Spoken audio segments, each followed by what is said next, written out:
تروح تصحي يا رقم 4. يا اسطى روح رف يا اسطى هتموت. يا اسطى رف. هو في ايه؟ قوم صلي. ماشي هصلي هات. العشاء بتدن، قوم صلي. ماشي هصلي هات. هخلص الجيم دوت وهصلي هات. التليفون اهم من الصلاه؟ يا ستي هخلص الجيم دوت وهصلي. جميع وزفت ايه؟ قوم يا ضعف كده وانت بتكلمني. جميع وزفت ايه؟ التليفون واخد عقلك خالص، ما بتتنقلش تذاكر ولا انت بتروح دروسك ولا منتظم في حياتك. في ايه؟ ما تظبط نفسك شويه. ماشي طب هاتي بس كده. العصر يدن ما تقومش تتلحلح تصلي، الظهر يدن ما تقومش تتلحلح تصلي. نفس القصه كل ادام ما بتقومش تصلي لما حد يحركك. ماشي هاتي هخلص واقوم اصلي. لا مش هتلعب بالتليفون، والتليفون هاخده وما انتش واخد التليفون تاني يا محمد. لا مش تاخديه. لا هاخده، ما انتش عدي ابوك يعينه لحد ما تكمل نص الترم بتاع الدراسه بتاعتك وتنتظم في صلاتك وتنتظم في مذاكرتك وتحترم نفسك. بعد كده ابقى اديك التليفون. يعني انت شايفه كده؟ اه شايفه كده.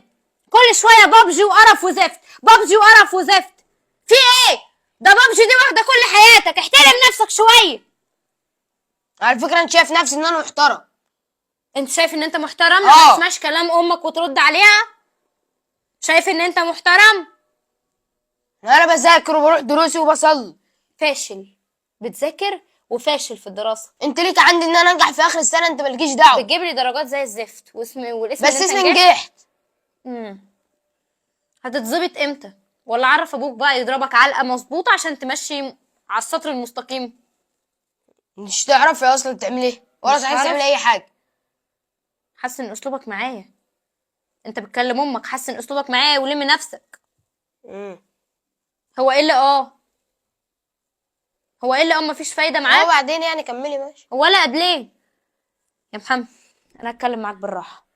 انا عايزاك تبقى شخص كويس ومحترم ده انا وربنا كويس اهو، مش بيحبك. شايفاني ايه ادب؟ طب اما تقف قدام ربنا كده ويقول لك انت ويزعل منك، يكون زعلان منك ان انت بتصليش، هتقف قدامه تقول له ايه؟ كنت بلعب بابجي وملهي، العيشه كانت بتدن وانت قاعد ومطنش ومش واخد بالك.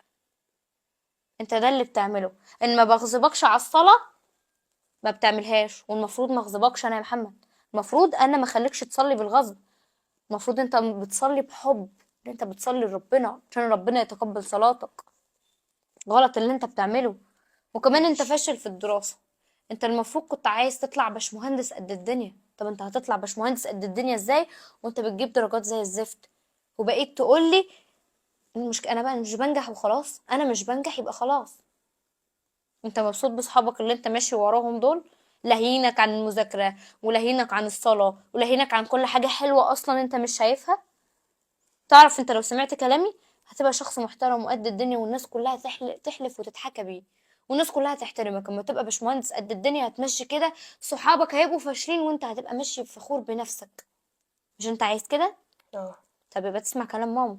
وانا على فكرة زعلان منك عشان بتبجح فيا وبتجحش فيا، وانت مبقتش كده على فكرة، انت ما كنتش كده.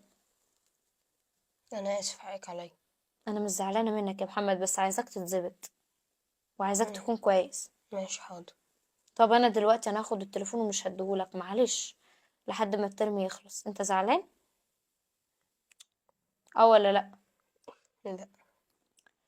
خلاص يا محمد، خد المصلية وروح اتوضى وصلي وادعي ربنا يوفقك.